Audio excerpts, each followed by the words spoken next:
নমস্কাৰ মোৰ প্ৰিয় বন্ধু বান্ধৱ সকল কেনেকৈ আছে আশা কৰো ঈশ্বৰৰ কৃপাত সকলোক দিন বিৰাট ভালেই সো বন্ধু সকল class 11 chapter class 11 chapter 1 political সায়েন্সত তোমালোকক স্বাগতম জনাইছো আশা কৰিছো ভিডিওটো চোৱাৰ পিছত গোটেইখিনি কনসেপ্ট ক্লিয়াৰ নোটস পাই যাবা ভিডিওৰ শেষত ওকে ভিডিওটো তোমালোকৰ মানে এনেকুৱা হ'ব টু পাৰ্টস হ'ব ঠিক আছে আৰু থাৰ্ড পাৰ্টছত তোমালোকে গোটেই কোৱেশ্চন আনসাৰ পাই যাবা আশা কৰিছো কোৱেশ্চন আনসাৰখিনি চাবই নালাগে কিয়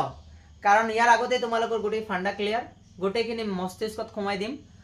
আৰু আচৰিত যাবা যে শেষত তোমালোকে ইমানখিনি গম পাইছা ইমানখিনি জানিছা কেনেকৈ সম্ভৱ হ'ল নিজে আচৰিত যাবা ওকে সো আলোচনা কৰিম চাই লোৱা বন্ধুসকল আজিৰ চেপ্টাৰটো সংবিধান কিয় আৰু কেনেকৈ যিকোনো এটা চেপ্টাৰ বুজাৰ আগতে আমি প্ৰথমতে বুজি লোৱাটো উচিত চেপ্টাৰৰ নামৰ পৰা কিবা শিকিব পাৰো নে নোৱাৰো ওকে সো ইয়াত প্ৰথম আছে সংবিধান কিয় আৰু কেনেকৈ ফাৰ্স্ট অফ অল আমি বুজিব লাগিব সংবিধান বস্তুটো কি সংবিধান বস্তুটোৰ পৰা কি কৰে ইয়াৰ কাম কি কৰ পৰা আহিলে বস্তুটো কি অৰ্থাৎ কনস্টিটিউশন ওকে ইংৰাজী টাৰ্মছত কনস্টিটিউশন বস্তুটো কি সোৱা সংবিধান এখন কিতাপ হয় বুজি পাইছা বিশেষ একো নহয় সংবিধান এখন এনেকুৱা কিতাপ এই কিতাপখনত আমাৰ দেশৰ গণ্যমান্য নেতাসকলে এনেকুৱা এখন কিতাপ আমাৰ কাৰণে তৈয়াৰ কৰি থৈ গৈছে লিখি থৈ গৈছে যিখন কিতাপৰ দ্বাৰা আমাৰ দেশৰ ৰীতি নিয়ম আইন কানুন এইবিলাক চলে অৰ্থাৎ দেশৰ যিমানখিনি আইন কানুন ৰীতি নিয়মৰ সমষ্টি গোটেইখিনি এখন কিতাপতে আছে সংবিধানতে আছে মানে তোমালোকে চাই লোৱা এটা দেশত বিভিন্ন ধৰণৰ সমস্যা দেখা দিয়ে নে নিদিয়ে তোমালোকৰ দেশত কিমানখিনি ডকাইত আছে চুৰ আছে লুচ্চা আছে লাফাংগা আছে কবই নালাগে হয় নে নহয়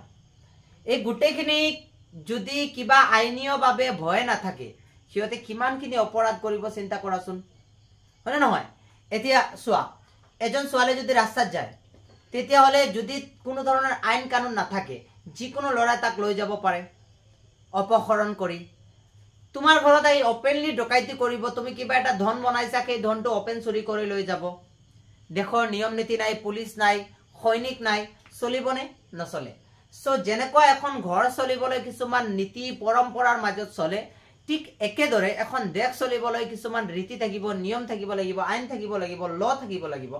তাৰ পিছতে এই দেশখন চলে আৰু এই গোটেই ৰীতি নীতি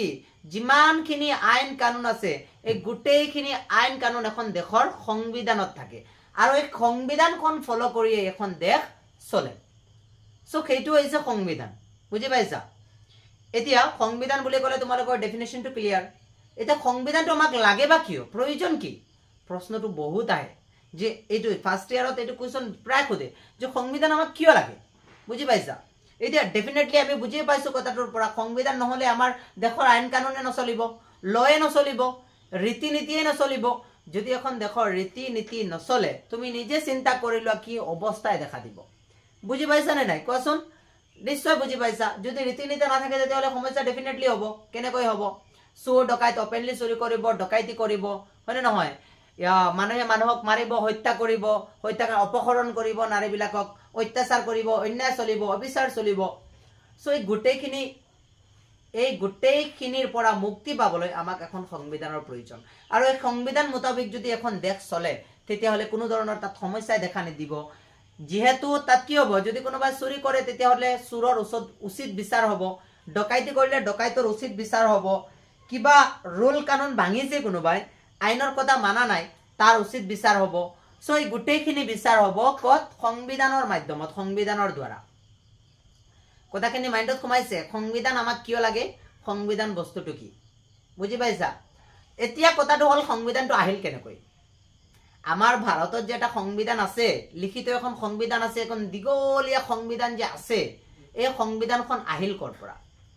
বুজি পাইছা সো সেইটো উৎপত্তি সংবিধানৰ উৎপত্তি আৰু বিকাশ প্ৰশ্নত খুদিব ভাৰতীয় সংবিধানৰ উৎপত্তি আৰু বিকাশৰ বিষয়ে আলোচনা কৰা বিৰাট ইম্পৰ্টেন্ট কুৱেশ্চন আমি জানিব লগা কুৱেশ্চন ভৱিষ্যতে আমাৰ কামত আহিব এই যিবিলাক তোমালোকে পঢ়িব পাৰিছা নহয় অকল যে এইচএস ফাৰ্স্ট ইয়াৰ তেনেকুৱা নহয় গোটেই তোমালোকৰ সংবিধান কম্পিটিটিভ এক্সাম দিয়া সংবিধান লাগিব তোমালোকে বিএ যোৱা তোমালোকে এমএ কৰা তোমালোকে এলএলবি কৰা তোমালোকে পিএইচডি কৰা সংবিধানে তোমালোকৰ পিছ নেৰে সো সংবিধানখন এনেকৈ তোমালোকে বুজি লোৱা যাতে গোটেই জীৱনৰ কাৰণে তোমালোকে সংবিধান আৰু পাহৰিবলগীয়া নহয় ওকে সো সংবিধানখন তৈয়াৰ কেনেকৈ হল চোৱা আমি জানো যিকোনো এটা দেশ চলিবৰ কাৰণে সংবিধান যেহেতু লাগে তেতিয়াহলেতো আগৰ পৰাই ভাৰতত সংবিধান চলিছে নিশ্চয় এতিয়া সংবিধান যে নতুন এটা বস্তু বা কোনোবাই বনাইছে তেনেকুৱাটো নহয় সংবিধান আজিৰ পৰা নহয় এই পূৰ্বপুৰুষৰ পৰা যেতিয়াই সমাজখন ষ্টাৰ্ট হৈছে মানুহৰ উৎপত্তি হৈছে তেতিয়াৰ পৰাই সংবিধান আছে বুজি পাইছা হয়তো লিখিত হ'ব পাৰে অথবা অলিখিত হিচাপত চলে এতিয়া তোমালোকৰ ঘৰত তোমালোকে চিন্তা কৰা কিবা লিখিত সংবিধান আছে নেকি নাই নহয় তোমালোকৰ এতিয়া নিজৰ নিজৰ দায়িত্ব সকলোৱে বুজি পায় না নাপায় উইদাউট সংবিধানটো কাৰো ঘৰত নাই কিন্তু সকলোৱে নিজৰ দায়িত্ব বুজি পায় না নাপায় এতিয়া চোৱা তোমালোকৰ ককা আইতা বুঢ়া তেওঁলোকক পৰামৰ্শ ল'বলৈ আমি যাওঁ পৰামৰ্শ দিয়ে তেওঁলোকে পৰিয়ালটো চোৱা চিতা কৰে দেউতাৰ কাম কি বজাৰৰ পৰা বস্তু আনি দিয়া সামগ্ৰী আনি দিয়া কাম কৰা মাৰ দায়িত্ব হল ঘৰত কাম কৰা হয় না নহয় প্ৰত্যেকৰে এটা এটা দায়িত্ব নিজে নিজে পালন কৰিছে না নাই তাত কৈ দিয়া আছে নেকি বোলে ঘৰত এখন সংবিধান লিখা আছে আৰু তাত লিখি দিয়া আছে বোলে মায়ে ঘৰৰ কাম কৰিব দেউতাকে বাহিৰৰ কাম কৰিব ককা আইতাকে সাজেশন দিব তেনেকুৱা কিবা লিখা আছে নেকি নাই লিখা নহয় তেওঁলোকে অটোমেটিকলি বুজি পাইছে নে নাই যে নিজৰ কামখিনি নিজে কৰিব লাগে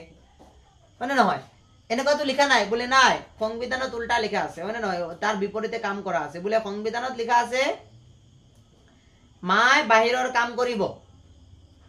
মায়ে ঘৰৰ কাম কিয় কৰি আছে হয় না নহয় এনেকুৱা লিখা আছে নেকি লিখিত কোনো ধৰণৰ সংবিধান নাই আমাৰ তাত হয় না নহয় গতিকে আমাৰ ঘৰটো তেনেকুৱা নিজৰ নিজৰ ডিউটি সৰু সৰু ল'ৰা ছোৱালীবিলাক খেলিব লাগে ঘৰৰ সৰু সৰু কামবিলাক কৰিব লাগে স্কুলত যাব লাগে এইবিলাক আমাৰ আছে নে নাই এনে পাৰম্পৰিকভাৱে আছে নে নাই পাৰম্পৰিকভাৱে আমাৰ চলি আছে কিন্তু সংবিধান এখন দেশ ইমান বৃহৎ জনসাধাৰণ থকা এখন দেশ তাত এনেকুৱা অলিখিত সংবিধানে চলিব নেকি নচলে তেতিয়াহলে আগৰ পৰাই সংবিধান আছে আজিৰ কথা নহয় যে ব্ৰিটিছ গল তাৰ পিছতে আমাৰ সংবিধান আহিছে তেনেকুৱা নহয় সংবিধানখন আগৰ পৰাই আছে বুজি পাইছে অলপ পানী খাই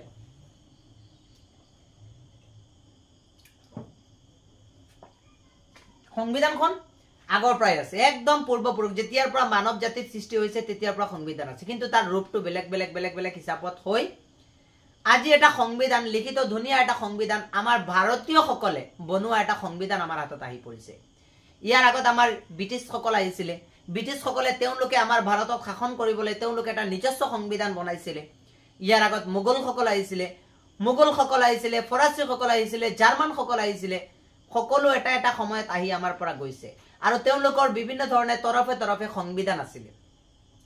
ইছলাম ধৰ্মত শৰীয়ত বুলি কোৱা হয় এই শৰীয়তটো কি শৰীয়তটো এটা সংবিধান যেটো ইসলামিক সংবিধান বুজি পাইছা সো তেনেকুৱা সংবিধান বিলাক সৃষ্টি হৈছে এতিয়া আমাৰ ভাৰতীয় সংবিধান বাৰু কেনেকৈ হল কোনে বনালে এতিয়া আমি যদি চাও আমাৰ ভাৰতীয় সংবিধানৰ বেছি দিন হোৱাই নাই ৭৫ পৰা ৮০ ভিতৰত আৰু বুজি পাইছা তেনেকুৱা সময়কাল হৈছে আমাৰ ভাৰতীয় সংবিধান বনোৱাৰ সো এই সংবিধান কেনেকৈ বনোৱা হল এই গুটেখিনি কথা এতিয়া আমি আলোচনা কৰিম ঠিক আছে ডিটেইলি আলোচনা কৰিম সো ফাৰ্স্ট পৰামৰ্শ দিছিলে যে এখন সংবিধান ভাৰতত হ'ব লাগে ভাৰতত এখন সংবিধান নিৰ্মাণ কৰিব লাগে তাৰ পৰামৰ্শ কোনে দিছিলে মানবেন্দ্ৰ ৰায়ে কংগ্ৰেছৰ এজন গণ্যমান্য নেতা আছিল তো বুজি পাইছা ভাৰতীয় জাতীয় কংগ্ৰেছ যেটো দল আছিল যেটো পলিটিক্যাল পাৰ্টি আছিল তাৰ এজন গণ্যমান্য নেতা আছিল মানবেন্দ্ৰ ৰায় তেওঁ কি কৰিছিলে কৈছিলে যে ভাৰতত এখন সংবিধান লাগিব ভাৰতত শাসন ভাৰতে নিজে কৰিব ইংলেণ্ডৰ শাসন ইয়াত নচলে ইংলেণ্ড গো বেক বুজি পাইছা সো মানবেন্দ্ৰ ৰায়ে দিছিলে কিন্তু কথাটো তেওঁৰ কথাটো জাতীয় কংগ্ৰেছৰ অধিৱেশনত কেতিয়া এটো চৰ্চিত হৈছিল চৰ্চাৰ বিষয় হৈছিল 1934 চনত আৰু তেতিয়া এটা অধিৱেশন হল এটা সভা বহিল আৰু কলে ঠিক আছে এটো গৃহীত কৰি দিয়া এই আইনটো পাস কৰি দিয়া আৰু এই আইনটো পাস হৈ গল যে ভাৰতৰ কাৰণে এখন সংবিধান লাগে ভাৰতত এখন সংবিধান লাগিব বুলি গৃহীত কৰা হল কামখিনি কিন্তু নহল বহুত সময় বাগৰিলে সংবিধান বনোৱা কাম কোনো ষ্টাৰ্ট কৰিবই পাৰা নাই বুজি পাইছা সময় গল হঠাতে জৱাহৰলাল নেহৰুৱে কলে নাই আমিতো চিন্তা চৰ্চা কৰিব লাগিব দেশক স্বাধীন কৰিব লাগিব গতিকে আমাৰ নিজস্ব এখন সংবিধান লাগিব আৰু সংবিধানৰ গোটেই কথাখিনি সংবিধান কেনেকুৱা হ'ব লাগে কি কৰিব লাগে সংবিধানৰ কাম কি গোটেইখিনি তেওঁ জনসাধাৰণক বুজাই দিলে আৰু তেওঁ এই কথাখিনি জনসাধাৰণক যেতিয়া বুজাই দিয়াৰ পিছতে কি হৈ গল চোৱা সংবিধানৰ কাম কৰা কাৰ্য আৰম্ভ হৈ গল আৰু সেইখিনি কেতিয়া হৈছে 1946 চনত ঠিক আছে 1946 চনত 1946 চনত এইখিনি কাম ষ্টাৰ্ট হৈছে সংবিধান সভাৰ কাম 1946 চনত তেতিয়া কি হল চোৱা এই সংবিধান বনাই দিয়াৰ কাৰণে ইংলেণ্ডৰ পৰা তিনিজন মন্ত্ৰীমণ্ডল আহিছিলে কেবিনেট মিশন আহিছিলে বুজি পাইছা ইংলেণ্ডৰ পৰা তিনিজন মন্ত্ৰী আহিছিলে কেবিনেট মিশন আৰু এই কেবিনেট মিশনৰ তত্ত্বাৱধানত সংবিধান সভাৰ কামখিনি আৰম্ভ কৰা হৈছিল বুজি পাইছা আৰু সংবিধান সভাৰ প্ৰথম যেটো বৈঠক প্ৰথম যেটো সভা বহিছিলে সেইটো বহিছিলে 9 ডিসেম্বৰ 1946 প্ৰথম বৈঠক হৈছিলে মনত ৰাখিবা ডেটটো বিৰাট ইম্পৰ্টেন্ট ডেট কিমান 9 ডিসেম্বৰ 1946 চনৰ প্ৰথম বৈঠক হৈছিলে সংবিধান সভাৰ সকলো একত্ৰিত হৈ জমা হৈ বহিছিলে ফাৰ্স্ট সভা ভাৰতৰ কাৰণে এখন সংবিধান বনোৱা হ'ব ভাৰতৰ কাৰণে এনেকুৱা এখন কিতাপ বনোৱা হ'ব যিখনত গোটেই ৰীতি নীতি থাকিব আৰু এইখনৰ দ্বাৰা গোটেই ভাৰতবৰ্ষখন চলিব তাত যিখিনি আইন আছে সকলোৱে মানিব তাৰ দ্বাৰাই সৰকাৰ বনোৱা হ'ব তাৰ দ্বাৰা আইন বিভাগ বনোৱা হ'ব তাৰ দ্বাৰা পুলিশ বাহিনী বনোৱা হ'ব গোটেইখিনি কোনে নিয়ন্ত্ৰণ কৰিব এইখন সংবিধানে এইখন কিতাপে নিয়ন্ত্ৰণ কৰিব ওকে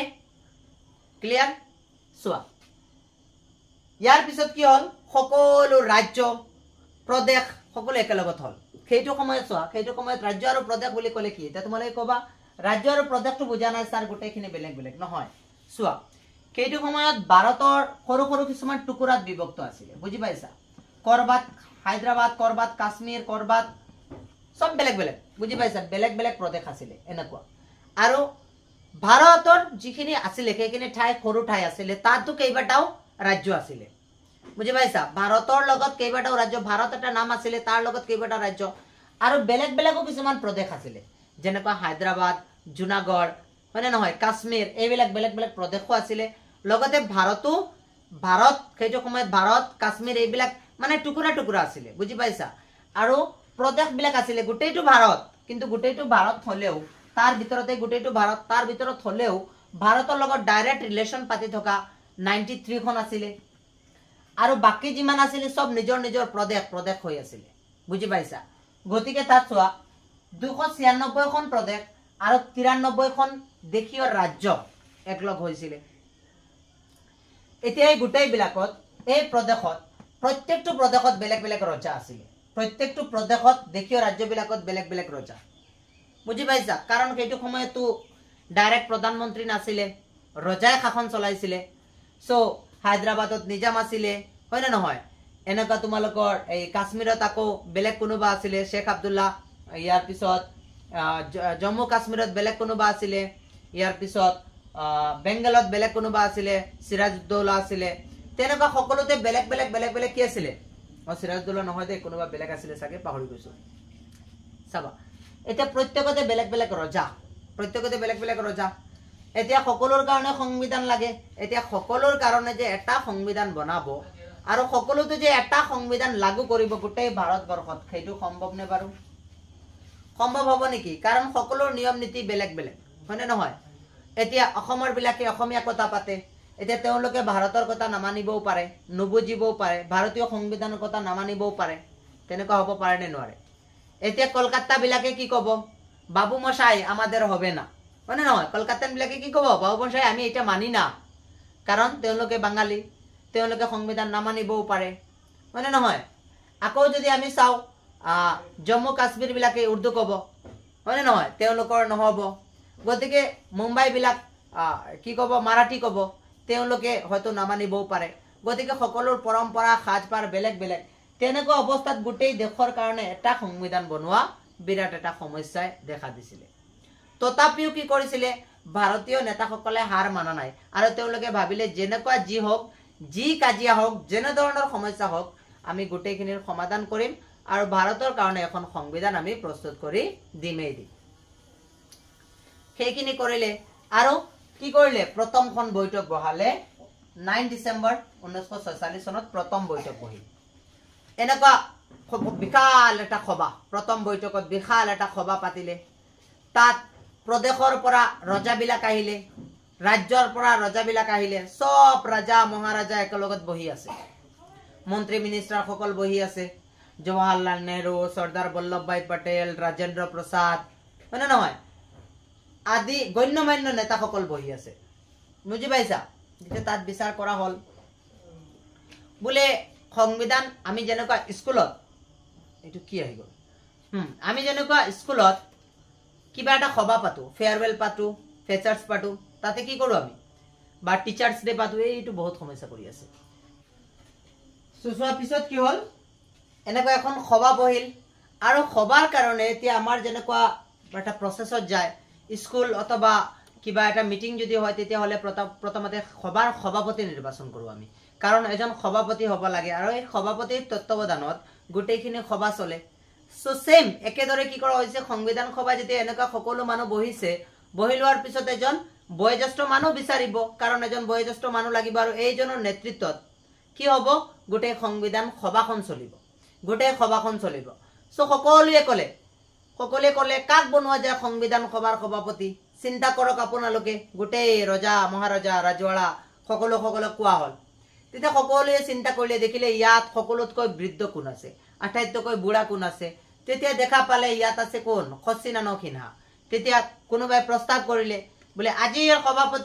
সভাৰ সভাপতিৰ প্ৰস্তাৱটো মই দিলো বোলে খচিনান সিনহাই কৰিব লাগে কোনোবাই প্ৰস্তাৱটো কি কৰিলে প্ৰস্তাৱটো মানি ললে মানে নহয় বোলে মই প্ৰস্তাৱটো গ্ৰহণ কৰিছো বা প্ৰস্তাৱটো মই সমৰ্থন কৰিছো এই বুলি কোৱাৰ লগে লগে কি হৈ গ'ল খচিনান সিনহাক এইটো সভাৰ কাৰণে এই দিনৰ কাৰণে বিশেষকৈ 9 ডিসেম্বৰ তাৰিখৰ কাৰণে অনলি 9 ডিসেম্বৰ তাৰ কাৰণে অস্থায়ী সভাপতি বনোৱা হ'ল অস্থায়ী সভাপতি স্থায়ী সভাপতি তেওঁ নাছিলে বুজি পাইছা খচিনান সিনহা কি আছিল অস্থায়ী সভাপতি মাত্ৰ এদিনৰ কাৰণে অনলি 9 ডিসেম্বৰৰ কাৰণে কাৰণ সেইটো সভাৰ উদ্দেশ্য ব্যাখ্যা কৰা হ'ব পিছত এজন স্থায়ী সভাপতি বনোৱা হ'ব সংবিধানখন বনাবলৈ এতিয়া এদিনতেতো সংবিধান নহব বোলে 9 ডিসেম্বৰত বহিছে সংবিধান লিখি দিছে বনাই দিলে কাম শেষ ৰাফা দাফা নহয় এইটো এটা দীঘলীয়া প্ৰসেস সংবিধান এদিনতে হোৱা বস্তু নহয় প্ৰথমতে সভাপতি সভা হ'ব এই সভাত কেনেকুৱা কাম আৰম্ভ কৰা হ'ব সংবিধানখন কেনেকুৱা বনোৱা হ'ব কিমান পেজৰ সংবিধান হ'ব কিমান দীঘলীয়া লিখিব লাগিব গোটেইখিনি কথা ডিসকাশন কৰিব সংবিধান কোনে বনাব ইয়াত কামত কোন লাগিব কোনে ড্ৰাফট প্ৰস্তুত কৰিব কোনে খসৰা প্ৰস্তুত কৰিব এই গোটেইখিনি কাহানী যাতে একদিনত নহয় গোটেইখিনি বহুত দিন লাগিব তাত এই দিনৰ কাৰণে কি কৰা হৈছে এদিনৰ কাৰণে জাস্ট সংবিধান সভাখন বনাবলৈ এটা অস্থায়ী সভাপতি নিৰ্বাচন কৰা হৈছে আৰু সেইজন আছিল কোন খচিনান সিনহা ইয়াৰ পিছত কি হ'ল এতিয়া খচিনান সিনহাই ক'লে আচ্ছা ঠিক আছে মই সভাপতিৰ আসন গ্ৰহণ কৰিছো হাত চাপৰি বাজিলে চাৰিওপিনে এতিয়া কোৱা হ'ল সভাপতিৰ আদেশ মৰ্মে ক'লে সভাৰ উদ্দেশ্য ব্যাখ্যা কৰক কোনোবাই উঠি সভাৰ উদ্দেশ্য ব্যাখ্যা কৰি দিলে বোলে আজিৰ সভাখন পতাৰ কাৰণ হৈছে আমি এখন সংবিধানৰ সভা পাতিম আৰু এই সভাৰ দ্বাৰা এখন সংবিধান আমি বনাম সো এইটো কাৰণতে আজিৰ সভাৰ সংবিধানৰ সভাপতি হিচাপে কাক নিয়োগ কৰা যায় আপোনালোকে চিন্তা কৰক তেতিয়া সকলো ৰাজৱাড়া সকলো জমিদাৰ বিলাক বহি আছে সকলোৱে আলোচনা কৰি আছে কাক দিলে ভাল হ'ব কোনোবাই কৈ আছে সৰ্দাৰ পাটেলক দিয়া যাওক কোনোবাই কৈ আছে জৱাহৰলাল নেহৰুক দিয়া যাওক কোনোবাই কৈ আছে ৰাজেন্দ্ৰ প্ৰসাদক দিয়া যাওক সকলোৱে ডিসকাশন কৰাৰ পিছত দেখা পালে যে ৰাজেন্দ্ৰ প্ৰসাদ আটাইতকৈ উত্তম হ'ব কাৰণ এজন এনেকুৱা মানুহ যিজন বিৰাট পঢ়া লিখা মানুহ বিৰাট গণ্যমান্য মানুহ এনে নহয় গতিকে ৰাজেন্দ্ৰ প্ৰসাদ এজন উকিলো আছে গতিকে ৰাজেন্দ্ৰ প্ৰসাদ যদি সংবিধান সভাৰ সভাপতি হয় তেতিয়াহ'লে কামবিলাক ধুনীয়া চলিব সেই কাৰণে কিছুমানে ক'লে ৰাজেন্দ্ৰ প্ৰসাদ এটা ক'লে সমৰ্থন কাৰ আছে বেছিভাগ মানুহে সমৰ্থন দিলে হয় ৰাজেন্দ্ৰ প্ৰসাদ প্ৰস্তাৱটো কি হ'ল সেই মৰ্মে ৰাজেন্দ্ৰ প্ৰসাদ কি হৈ গ'ল স্থায়ী সভাপতি যেতিয়ালৈকে সংবিধানৰ কাম শেষ নহব যেতিয়ালৈকে সংবিধান বনাই প্ৰস্তুত নহব তেতিয়ালৈকে ৰাজেন্দ্ৰ প্ৰসাদ সংবিধান সভাৰ সভাপতি হৈ থাকিব হৈ গ'ল সংবিধান সভাপতি হৈ গ'ল কোন ৰাজেন্দ্ৰ প্ৰসাদ ইয়াৰ পিছত এতিয়া সংবিধান সভাৰ খসৰা কমিটিৰ অধ্যক্ষ খসৰা কমিটি মানে কি এটা সংবিধান এনে হলেওতো নহব সংবিধান বিলাক বনাওতে প্ৰথমতে তাৰ এটা নকল কপি বনাব লাগিব নকল কপি বুজি পাইছা ডাইৰেক্ট সংবিধান বনাই দিছো আৰু ডাইৰেক্ট লাগু কৰি দিছো হ'ব নেকি নহব নহয় প্ৰথমতে সংবিধানখন এটা ড্ৰাফট প্ৰস্তুত কৰিব লাগিব এই ড্ৰাফট বা খসৰা প্ৰস্তুত কৰিব লাগিব এনে এটা নকল কপি বনাব লাগিব তাৰ পৰা চাই মেইন কপি এটা উঠাব লাগিব এতিয়া প্ৰথমতে নকল কপি যেটো বনোৱা হ'ব তাতো ভুল থাকিব ভুল ভ্ৰান্তি বিলাক থাকিব আৰু তাৰ ভুল ভ্ৰান্তি বিলাক আতৰাই পিছত মেইন এটা কপি বনোৱা হ'ব সো সেই ড্ৰাফট কপি অৰ্থাৎ নকল কপি বনাবলৈ অৰ্থাৎ প্ৰথমতে সংবিধানখন প্ৰস্তুত কৰিবলৈ ফাৰ্স্ট সংবিধান বনাবলৈ বা লিখিবলৈ দায়িত্ব দিয়া হৈছিল কাক বি আৰ আম্বেদকাৰ কাক দিয়া হৈছিল বি আৰ আম্বেদকাৰ তেওঁ আছিল খচৰা সমিতিৰ চেয়াৰম্যান তেওঁ নকল বনাইছিল সংবিধানৰ বুজি পাইছা সেই কাৰণে যেহেতু ফাৰ্স্ট কাম সংবিধানৰ ফাৰ্স্ট কাম তেওঁ কৰিছিল সেই কাৰণে বি আৰ আম্বেদকাৰ দেৱক সংবিধানৰ দেউতা বুলি জনা যায় পিতৃ বুলি জনা যায় বুজি পাইছা ভাৰতীয় সংবিধানৰ পিতৃ বুলি কাক জনা যায় তেতিয়া হলাব বি আৰ আম্বেদকাৰ বুজি পাইছা এই সংবিধানৰ টোটাল 18খন বৈঠক হল এনেকুৱা এখন কৰি 18খন বৈঠক হৈছে 18খন নহয় 11খন বৈঠক হৈছে সংবিধানৰ টোটাল 11খন বৈঠক হৈছে বুজি পাইছা 11খন বৈঠক হোৱাৰ পিছত এই সংবিধানখন তৈয়াৰ হৈছে এই সংবিধানখন তৈয়াৰ হওঁতে চিন্তা কৰা কিমান সময় লাগিছে 2 বছৰ 11 মাহ 18 দিন প্ৰায় 12 দিন কম 3 বছৰ ইমান সময় লাগিছে এখন সংবিধান প্ৰস্তুত হওঁতে চিন্তা কৰা এখন সংবিধান প্ৰস্তুত হওঁতে ইমানখিনি সময় লাগি গল তথাপি ভাৰতীয় মানুহসকলে বনাই দিছে আৰু ফাইনালি আমাৰ সংবিধানখন কিমান চনত তৈয়াৰী হৈ গল চোৱা 1949 চনৰ 26 নৱেম্বৰ তাৰিখে আমাৰ সংবিধানখন তৈয়াৰ হৈ গল ৰেডি হৈ গল বুজি পাইছা পুৰা তৈয়াৰ হৈ গল এইখন বি আৰ আম্বেদকাৰে আনি দি দিলে সমজয় কাৰ তাত ৰাজেন্দ্ৰ প্ৰসাদৰ তাত বলে লোক মই আপোনাৰ কামটো কমপ্লিট কৰি দিলো মই ভাৰতীয় সংবিধান বনাই দিলো এতিয়া আপোনাৰ কাম যি কৰে কৰক তেতিয়া সকলো বহিলে আকৌ সংবিধান সভা হল সকলোৱে পঢ়ি চালে বাৰে বাহ কি লিখিছে কি ধুনীয়া প্ৰচেছত বনাইছে কিছুমান আকৌ কলে নাই কিছুমান ভুল ভ্ৰান্তি আছে সেইবিলাক চাব লাগিব আতৰ কৰিব লাগিব তেতিয়া সকলো আকৌ বহিল তেতিয়া ৰাজেন্দ্ৰ প্ৰসাদ